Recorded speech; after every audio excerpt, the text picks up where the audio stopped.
नमस्कार प्रिय विद्यार्थियों, स्वागत है आप सभी का आपके अपने YouTube channel Envira online school पर। मैं महेंद्र बंजारा आज फिर से आप लोगों के लिए लेके आया हूं मैथमेटिक्स की एक शानदार क्लास। और आज की इस क्लास में आप क्लास 6 वाले बच्चों के लिए मैं पूरी प्रश्नावली 3.2 का सरलीकरण करने वाला हूं। एक क्वेश्चन हमने पार्ट सेकंड में किया है, आज क्वेश्चन नंबर सेकंड से मैं शुरू कर रहा हूं और ये अपना पार्ट 3 है। आपको पूरे वीडियोस देखने हैं, इससे पहले इससे संबंधित जुड़े हुए पूरे वीडियो आपको चैनल के माध्यम से सब मिल जाएगा और आपको प्लेलिस्ट में जाके वहां से ये सारी चीजें मिल जाएगी, तो आपको जरूर ये चीजें अवश्य रूप से देखनी है। प्रश्न नंबर सेकंड, बताइए कि निम्नलिखित में से कौन सा कथन सत्य है और कौन सा कथन असत्य है। निम्नलिखित में से कौन सा कथन सत्य है और कौन सा कथन असत्य है, राइट रॉन्ग आपको बताना है। तो सबसे पहला प्रश्न मेरा है, 3 विषम संख्याओं का योग सम होता है। 3 विषम संख्याओं, एग्जाम्पल लेते हैं, जैसे ये 1 विषम है, 3 भी विषम है, 5 भी विषम है। इन सभी का योग सम होगा क्या, करके देखो। 5 और 3 8 और 1 9। विषम 3 विषम संख्याओं का योग विषम ही होता है, तो ये कथन क्या है, असत्य है। क्या है, असत्य। बात पूरे कॉन्सेप्ट के साथ क्लियर होनी चाहिए और आपको अच्छे से ये चीजें अपनी नोटबुक में भी लिखनी है। कॉन्सेप्ट समझ में आ गया। सेकंड क्वेश्चन, 2 विषम संख्याओं और 1 सम संख्या का योग सम होता है। प्रैक्टिकल करके देखें, 2 विषम संख्याओं और 1 सम, ये 2 विषम और 1 सम, इन सभी का योग सम होता है क्या, देखते हैं। 3 और 1 4, 4 और 2 6। यानी अगर 2 विषम संख्याएं मिल जाए और 1 सम मिल जाए तो योग क्या आएगा, सम। ये कथन क्या है आपके, सत्य। बात समझ में आ रही है? तो अच्छे से वीडियो पूरा देखते जाएं और लाइक जरूर करें वीडियो को, और नए हैं तो चैनल को सब्सक्राइब जरूर कर लें। क्वेश्चन नंबर इसी का थर्ड, 3 विषम संख्याओं का गुणनफल विषम होता है। 3 विषम संख्याओं का गुणनफल, इन्हीं विषम संख्याओं का गुणनफल करते हैं। किनका, 1 3 और 5। 5 3 15, 15 × 1 15 होता है। यानी विषम संख्याओं का गुणनफल क्या होता है, विषम ही होता है। कथन क्या है, सत्य है। कथन क्या है भाई, कथन अपना सत्य है। बात समझ में आ गई होगी। डी वाला कॉन्सेप्ट क्या है, डी वाला कॉन्सेप्ट देखिएगा, यदि किसी सम संख्या को 2 से भाग दिया जाए तो भागफल सदैव विषम होता है। यदि किसी, इंपॉर्टेंट है ध्यान दीजिएगा, यदि किसी सम संख्या, देखो सम संख्या 24, इस सम संख्या को 2 से भाग दे दो, 2 के पहाड़े में 12 बार 24 आता है, 0 बचा पीछे। भाग देने के बाद वो भागफल क्या विषम होता है, कभी नहीं, कभी भी नहीं होगा। असत्य बात बोली जा रही है, तो असत्य को असत्य कहना सीखें। क्वेश्चन नंबर इसी का ई देखते हैं, सभी अभाज्य संख्याएं विषम हैं। सभी अभाज्य संख्याएं विषम है। बात आ गई ना भाज्य अभाज्य की, मैंने आपको कहा था इसके लिए आपको डरने की जरूरत नहीं है। वीडियो वापस देख लें, एक बार नहीं 2 बार देख लें। पार्ट सेकंड, भाज्य और अभाज्य पूरा कॉन्सेप्ट। अभाज्य संख्या की शुरुआत, अभाज्य संख्या है वो सबसे पहले 2 से शुरू होती है। तो ये तो कह रहा है ना अभाज्य संख्या का, सॉरी सभी अभाज्य संख्याएं विषम है, जबकि यहाँ तो 2 आ रहा है, फिर असत्य बात हो गई। तो कॉन्सेप्ट समझ में आ रहा होगा।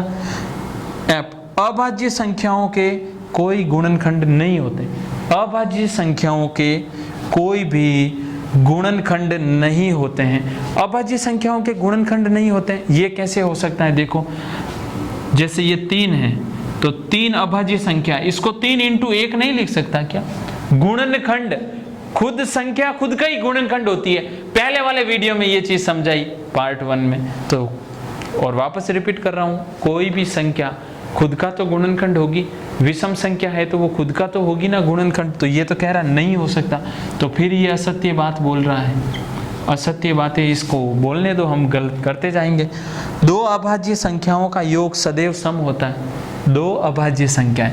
देखो अभाज्य संख्याएं कौन सी, जैसे अभाज्य संख्या 2 है, 3 है, 5 है, 7 है, इन दोनों का योग करते हैं। 2 + 3 कितना होता है? 5।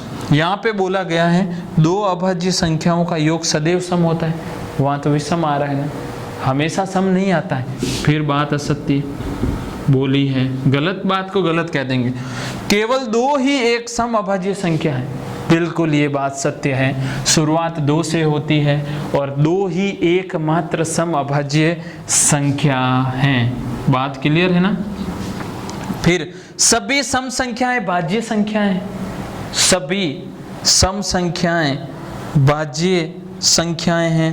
आपको बोला गया है सभी सम संख्याएं भाज्य। अब भाज्य संख्याएं कौन सी है? शुरुआत करते हैं, भाज्य संख्याएं भी लिख लेते हैं, जैसे 4, 5। तो ये 4 के बाद कौन आ रहा है? 5। शुरुआत तो 4 से होती है ना, 4 के बाद 5 आ गया। ये तो कह रहा है ना सभी सम संख्याएं भाज्य। नहीं, गलत बात है, असत्य। तो आपको सत्य असत्य अपनी नोटबुक में भी ये सारी चीजें अच्छे से लिखनी है। एक और है क्वेश्चन, 2 सम संख्याओं का गुणनफल सदैव सम होता है। नो डाउट ये चीज सत्य है और आपको अच्छे से क्लियर कर लेनी है। तो अब अपन क्वेश्चन नंबर 3 नेक्स्ट क्वेश्चनों की बात करते हैं। अब देखें, अब अपन प्रश्नावली 3.2 का क्वेश्चन नंबर 3, क्वेश्चन नंबर 4, 5 और 6 हल करने वाले हैं। तो सबसे पहले अपन प्रश्न नंबर 3 का हल करते हैं। पढ़ो अच्छे से और क्वेश्चन का हल करते हैं। संख्या 13 और 31 अभाज्य संख्याएं। 13 और 31 क्या है? अभाज्य संख्याएं। नो डाउट है, अपन ने अभाज्य संख्याएं 1 से 100 तक सीख ली है। इन दोनों संख्याओं में 2 अंक 1 और 3 है। देखो 13 और 31 लिखा हुआ है ना, 13 व 31, 1 3, तो ये 3 1, विपरीत ऑपोजिट हुआ ना।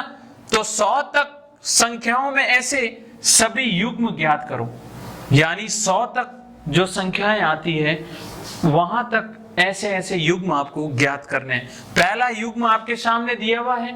अब देखो दूसरा युग्म क्या बनेगा, तीसरा युग्म क्या बनेगा वो देखते हैं। जैसे 17, 1 37 और 1 79।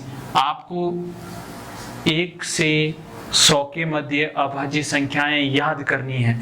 अब देखो 17 भी अभाज्य है, 37 भी और 79 भी अभाज्य है। इसका ऑपोजिट करो, 7 1 भी अभाज्य है। इसका ऑपोजिट करो, 7 3 भी अभाज्य है। और इसका ऑपोजिट करो, 9 7 भी अभाज्य है। कोई ना शानदार चीज याद है। 25 संख्याएं तो याद करनी है। अगर वो संख्याएं याद है तो ऐसे क्वेश्चन कभी भी गलत नहीं होंगे। ये मेरा 100% आपसे कहने का मीनिंग आप 100% समझ गए होंगे कि ये चीज आपके लिए उपयोगी यहां साबित होगी। प्रश्न नंबर 3 का हल हो गया। प्रश्न नंबर 4 देखें। 20 से छोटी सभी अभाज्य और भाज्य संख्याएं अलग अलग लिखो। तो 20 से छोटी सभी भाज्य और अभाज्य संख्याएं अलग अलग लिख देंगे। पहले ध्यान दे, सीधा पहले कुछ नहीं लिखे, पहले क्वेश्चन समझे। जब भी आप इस वीडियो आप देख रहे हो इस वीडियो को, तो अच्छे से पहले क्वेश्चन को समझिए, क्योंकि साथ में लिखना और समझना दोनों पॉसिबल नहीं है। 20 से छोटी सभी भाज्य अभाज्यों को अलग अलग करो। तो 20 से छोटी सभी संख्याएं देखो, 20 से छोटी ये 2, फिर 3, फिर 5, फिर 7, उसके बाद 11, 8 9 नहीं, सीधा 10 के बाद 11, 11 के बाद 13, 13 के बाद 12 नहीं, 13, 14 नहीं, 15 नहीं, 16 भी नहीं, 17, 17 के बाद 18 भी नहीं, 19, क्या 19। ये सारी क्या है? ये सारी है अभाज्य। क्या है भाई? अभाज्य। क्लियर हो गई बात? अभाज्य संख्याएं मिल गई आपको। अब देखो ऐसे कैसे 20 तक की काउंट करता हूं। 2 3 4 नहीं है, 5 6 यहाँ चाहिए, 7 है इसमें, 8 इधर लेके आइए, 9 नहीं है, 10 नहीं है, 11 यहाँ है, 12 इधर, 13 यहाँ है, 14 15 16, फिर 17 वहां है, 18 इधर, 19 वहां है, 20 इधर। ये सारी क्या है? ये सारी है भाज्य। क्या है? भाज्य संख्याएं। ये सारी कौन सी? तो देखें क्वेश्चन नंबर 5 में क्या है, 1 और 10 के बीच सबसे बड़ी अभाज्य संख्या लिखिए। 1 और 10 के बीच सबसे बड़ी क्या बतानी है? अभाज्य संख्या बतानी है। तो 1 और 10 के बीच सबसे बड़ी अभाज्य संख्या 7 ही तो होती है। क्लियर हो गई होगी बात। तो सीधा सोच के, ज़्यादा सोचना नहीं, ये तो आप मन से ही आंसर लिख सकते हो। 8 नहीं, 9 भी नहीं, 10 भी नहीं, ये तो सभी भाज्य हैं। तो ये सबसे बड़ी अभाज्य इस प्रश्न के अनुसार। क्लियर हो गई होगी बात। फिर आपका प्रश्न नंबर 6, निम्नलिखित को दो विषम अभाज्य संख्याओं के योग के रूप में व्यक्त करो। यानी 44 है ना, तो 44 को आपको दो विषम संख्याओं, और वो भी कौन सी? दो विषम अभाज्य संख्याओं में तोड़ना है। तो देखते हैं, कोशिश करते हैं। 41 प्लस 3, 41 और 3 क्या है? 41 भाज्य है का भाज्य? अभाज्य। 3 अभाज्य, दोनों का योग 44 होता है। यहाँ पे देखें 19 और 5 कितना होता है? 24। भाज्य है का भाज्य? दोनों ही अभाज्य संख्या है। विषम है या सम? विषम। अब दिमाग पूरा एक्टिव रहना चाहिए, पूरे वीडियोस को देखना है और पूरा कॉन्सेप्ट विथ ये चीज़ें क्लियर करनी है। ये दोनों चीज़ें आपके लिए, आप खुद करें। अब अपन देखेंगे क्वेश्चन नंबर 7। देखो अब कर रहे हैं अपन क्वेश्चन नंबर 7, यानी 7वां प्रश्न, 8वां और 9वां प्रश्न। अच्छे से समझिएगा पूरा कॉन्सेप्ट। अभाज्य संख्याओं के ऐसे 3 युग्म लिखिए जिनका अंतर 2 हो। युग्म का मतलब होता है जोड़े, यानी जैसे मैं कह दूं कि ये दोनों चीज़ें क्या है? मार्कर, लेकिन ये इनका युग्म है। युग्म क्यों? ये काला और ये रेड, यानी लाल मार्कर। युग्म जोड़ा समझ गए होंगे आप लोग। युग्म यानी ऐसे जोड़े आपको ढूंढने हैं, वो भी किसके? अभाज्य संख्याओं के, जिनका अंतर कितना होना चाहिए? 2। उन दोनों संख्याओं का अंतर निकालूं तो मेरे को क्या मिलना चाहिए? 2। जैसे अपन शुरुआत से एक बार अभाज्य संख्याएं लिखेंगे तो अपन को पता चलेगा। जैसे 2 है, 3 है, 5 है, 7 है, 11 है, उसके बाद 13 है, 13 के बाद 15 नहीं, 14 नहीं, 16 नहीं, 17 है। तो इस प्रकार ये अभाज्य संख्याएं हैं। तो वो कौन सी 2 अभाज्य संख्याएं? और ऐसे ऐसे 3 युग्म ढूंढने। तो देखो 2 और 3, 2 और 3 अगर मैं लूं तो इन दोनों का अंतर कितने का है? आप कहोगे सर अंतर तो 1 का ही है ना, जबकि अपन को तो 2 का अंतर पूछा है। तो देखो 3 व 5, 3 और 5 के बीच में कितने का गैप है? 2 का। कि 1 का ही है? 2 का। 5 में से 3 माइनस करूं तो कितना आता है? 2। अंतर, जिनका अंतर गैप, यानी इन दोनों संख्याओं को वापस माइनस करूँ ना, तो माइनस करने के बाद मेरे को रिजल्ट क्या मिलना चाहिए? वो रिजल्ट इंपॉर्टेंट हो जाता है।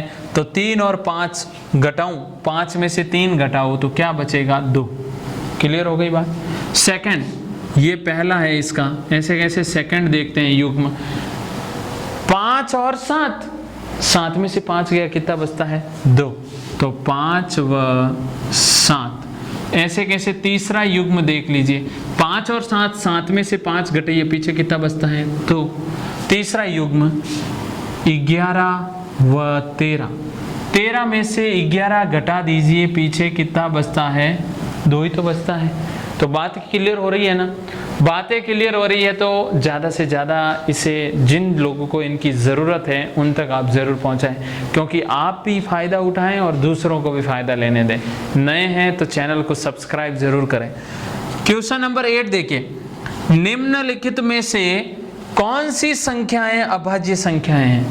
फिर वही बात अभाज्य संख्या की आ गई। तो अभाज्य संख्या किसे कहते हैं? जिसमें स्वयं और 1 का भाग जाता है। यहाँ पे देखे 23 में देखो, 23 में 23 का भाग ही जाता है और 1 जो हमेशा सबके लिए कॉमन होता है। तो क्या ये अभाज्य है? तो 23 एक अभाज्य संख्या है। यहाँ पे लिख देंगे 23 क्या है? अभाज्य संख्या है ना। ऐसे कैसे? देखो दूसरा 51, 51 में किस किस का भाग जाता है? 51 का जाता है, 3 का भी जाता है। देख लो 51 में 3 का भाग देते हैं, 3 एकम 3, पीछे बचा 2, 7 या 21, भाग गया ना। 17 का भी जाता है, किसका? 17 का भी। तो ये कैसे हो गई अभाज्य? ये क्या है? भाज्य संख्या है। यहाँ पे 37 को नोटिस करें, 37 में 37 का ही भाग जाता है और 1 का जाता है। 37 से 37 एक बार कटता है, ये कौन सी संख्या हुई? अभाज्य। क्लियर हो गई बात? तो यहाँ पे लिख देते हैं 37 बराबर अभाज्य संख्या। क्या है? 37 एक अभाज्य संख्या है। 26 क्या है? सामने दिख रहा है, ये तो एक सम संख्या है, इसमें 2 का भाग जाता है, 13 का जाता है, 26 खुद का जाता है। तो ये क्या हुई? ये एक भाज्य संख्या है। तो यहाँ पर ये 23 है, 51 अभाज्य है, 37 अभाज्य है और 26 भाज्य है। तो ये क्रॉस क्या बता रहे हैं कि ये दोनों भाज्य हैं इस श्रेणी में। प्रश्न के अकॉर्डिंग ये गलत है और ये दोनों संख्याएं सही है। प्रश्न नंबर 9 और एक सोचने लायक और बहुत शानदार प्रश्न आपके लिए। प्रश्न में क्या है? 100 से छोटी 7 क्रमागत, देखो वर्ड का मीनिंग समझो। क्रमागत का मतलब क्या होता है? क्रमागत का मीनिंग होता है लगातार। लगातार आपको मैं कहूं कि 1 से 10 तक गिनती बोलिए लगातार, तो आप कहोगे सर पहले 1 आएगा, फिर 2 आएगा, 3 आएगा, 4 आएगा, 5 ऐसे बोलोगे। मैं कहूंगा 1 छोड़ के 1 बोलो, तो आप 1 बोलोगे, फिर 2 को छोड़ोगे 3 बोलोगे, फिर 4 छोड़ोगे, फिर 5 बोलोगे। तरीका यही रहेगा। लेकिन क्रमागत लगातार मतलब कंटिन्यू चलनी चाहिए। लगातार क्या बतानी है? पहला प्रश्न आया है भाज्य का, यानी यहां पर बतानी है भाज्य संख्याएं, वो भी लगातार। कितनी? 7, जिनके बीच में कोई अभाज्य संख्या नहीं आनी चाहिए। सबसे बड़ी शर्त, जिनके बीच में कोई अभाज्य संख्या नहीं आनी चाहिए। तो देखें 90, 91, 92, 93, 94, 95 और 96, ये जो मैंने संख्याएं लिखी है, ये सारी जो संख्याएं हैं वो भाज्य है और लगातार। देखो 90 में 10 का भाग जाता है, 90 का भी जाता है। भाज्य क्या होती है? खुद के अलावा अन्य का भाग जा रहा है। 91 देखो 13 का भाग जाता है, खुद का ही जाता है। इसमें 2 का जाता है, इसमें 3 का भाग जाता है, खुद का तो जाएगा ही ना भाई, स्वयं का तो भाग हमेशा ही जाता है। ये 2 से विभाजित है। 95 5 से विभाजित है, 96 3 से भी विभाजित है, स्वयं से भी विभाजित है। तो इसलिए ये सारी जो 7 भाज्य संख्याएं हैं वो भी क्रमागत यानी लगातार। इस चीज को ध्यान रखें। तो नेक्स्ट अपन क्वेश्चन देखते हैं। क्वेश्चन नंबर 9 तक अपने कंप्लीट कर लिया है। क्वेश्चन नंबर 10 से अपन अब आगे बढ़ते हैं। देखें क्वेश्चन नंबर 10 और 11 शुरू कर रहे हैं और अच्छे लेवल के क्वेश्चन है ये, तो आपको अच्छे से इन क्वेश्चनों को पहले समझना है। और जहाँ तक है मुझे पूरा विश्वास है, उम्मीद है आप लोगों से कि आप ये सारी चीज़ें अच्छे से देख रहे हैं, समझ रहे हैं, और क्योंकि ये चीज़ें आपके लिए बहुत फ़ायदेमंद है और बहुत ही शानदार चीज़ें आप लोगों के लिए इन वीडियोस के माध्यम से मिल रही है। तो आपका दायित्व जो बनता है वो ज़रूर आप पूरा करें। वीडियो को ज़्यादा से ज़्यादा शेयर करें और नए हो तो चैनल को सब्सक्राइब ज़रूर कर लें और इसी प्रकार सपोर्ट कंटिन्यू बनाए रखें। क्वेश्चन नंबर 10, निम्नलिखित संख्याओं में से प्रत्येक को 3 अभाज्य संख्याओं के योग के रूप में व्यक्त करो। यानी ये जो 4 आपके सामने क्वेश्चन है, इसके ही प्रत्येक को 3 अभाज्य संख्याओं में तोड़ दीजिए। 3 अभाज्य संख्याओं में प्रत्येक को तोड़ना है। तो देखो इस 21 का हल क्या होगा? 21 का हल होगा 2 + 5 + 13। ये 2 + 5 + 13 का मीनिंग, 2 क्या है? अभाज्य। 5 क्या है? अभाज्य। 13 क्या है? अभाज्य। योग करके देखो कितना आता है? 21। 5 7 13 कितना होता है? 21 ही तो होता है। 18 और 2 20, सॉरी यहाँ पर 3 है। क्लियर है ना? ये सारे है तो अभाज्य संख्या ही ना, 2 नहीं तो 3 सही। 31 की बात करता हूँ और पूरा कॉन्सेप्ट समझना है विधिवत तरीके से। 3 प्लस 5 प्लस 23, 3 प्लस 5 प्लस 23, 23 और 5 कितना होता है 28, 28 और 3 कितना होता है 31। ध्यान रखें, एक चीज समझिए, एक तो बड़ी वाली कोई संख्या उठाइए और दो छोटी छोटी संख्याएं लेनी है। कोई एक बड़ी वाली संख्या और बाकी दो छोटी वाली संख्याएं ले लीजिए, आपको इसका आंसर मिल जाएगा। जैसे 53 है, 53 का हल 13 प्लस 17 प्लस 23, इन सब का योग कितना होता है, वो योग समझ लीजिए कि 17 और 23 होता है आपके 40 और 13 53 हो जाएगा। क्लियर है ना? तो ऐसे कैसे, लास्ट है क्वेश्चन इसी का डी, वो आप लोगों के लिए अच्छे से आप इसे हल करें। ऐसे कैसे, प्रश्न नंबर 11, 20 से छोटी सभी अभाज्य संख्याओं के ऐसे 5 युग्म लिखिए जिनका योग 5 से विभाज्य हो। यानी 20 से छोटी होनी चाहिए, और युग्म का मतलब आप समझ गए होंगे, युग्म का मतलब होता है जोड़े। क्या होता है? जोड़े। कोई ऐसे कितने 5 युग्म लिखने हैं जिनका योग किससे विभाज्य हो? 5 से। देखे पहला जोड़ा यहां पे हल कर रहा हूं इस प्रश्न नंबर आपके 11 का।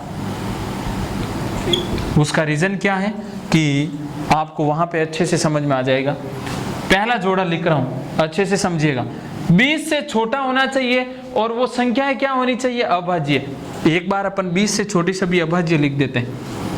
2, 3, 5, 7, 11, 13, 17, 19, 2, 3, 4 नहीं 5, 6, 7, 8, 9, 10, ये 11, फिर 12 नहीं 13, 14, 15, 16 नहीं 17, 18, 19। क्लियर है ना? 20 से छोटी सभी अभाज्य संख्या है।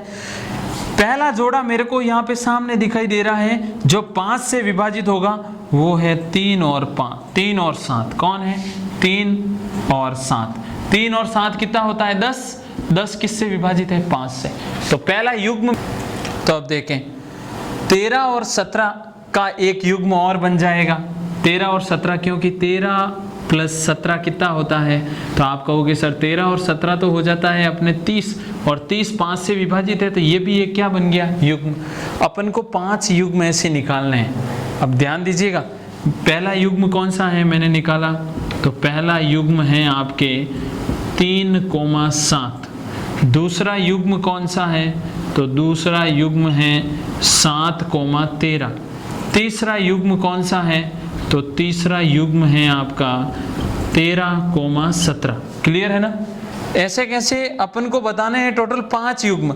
और देखते हैं युग्म, ये देखो 19 और 11, 19 प्लस 11 करें, 19 और 11 कितना होता है? फिर 30, और 30 किससे विभाजित है? 5 से। तो चौथा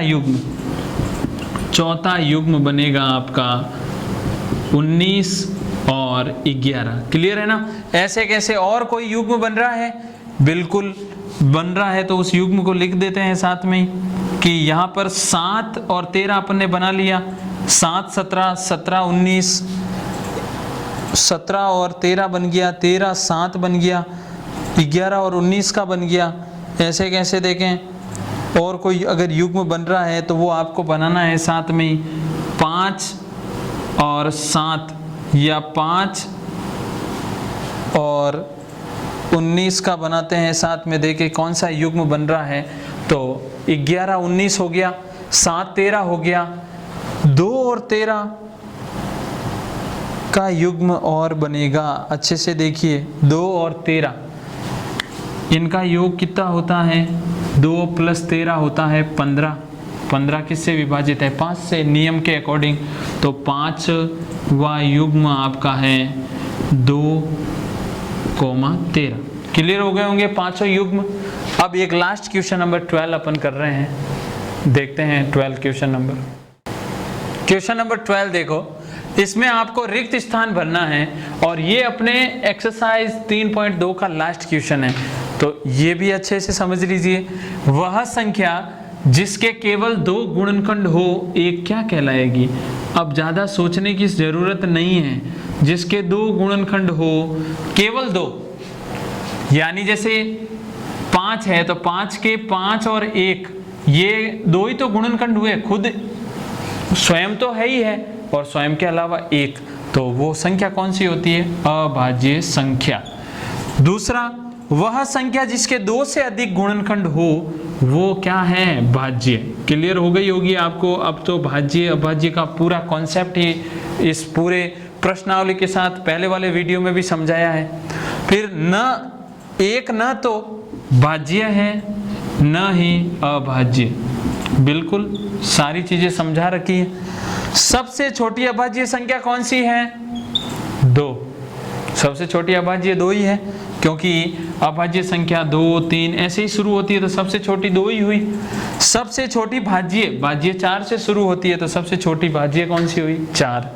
सबसे छोटी सम संख्या, सबसे छोटी और वो भी आपको क्या पूछा गया है? सम संख्या। और यहाँ पर एक चीज साथ में ऐड कर लीजिए, सम अभाज्य संख्या, ठीक है ना? तो सम अभाज्य संख्या कौन सी है? 2। सबसे छोटी सम अभाज्य संख्या है आपके 2। तो इसी प्रकार कंटिन्यू बने रहें हमारे साथ। नेक्स्ट अपन और भी अच्छी चीज़ों यानी बेसिक और प्रश्नावली पूरा करेंगे। इस पूरी वीडियो सीरीज को पूर्णतः आपको देखना है। अभी पार्ट 3 तक हम पहुंच चुके हैं। पार्ट 4 नेक्स्ट वीडियो में अपन डिस्कस करेंगे और भी अच्छी चीज़ों का। तब तक अच्छे से पढ़ाई अपनी जारी रखें और नोटबुक में सारी चीज़ें अच्छे से नोट डाउन करें। मिलते हैं नेक्स्ट वीडियो में। धन्यवाद।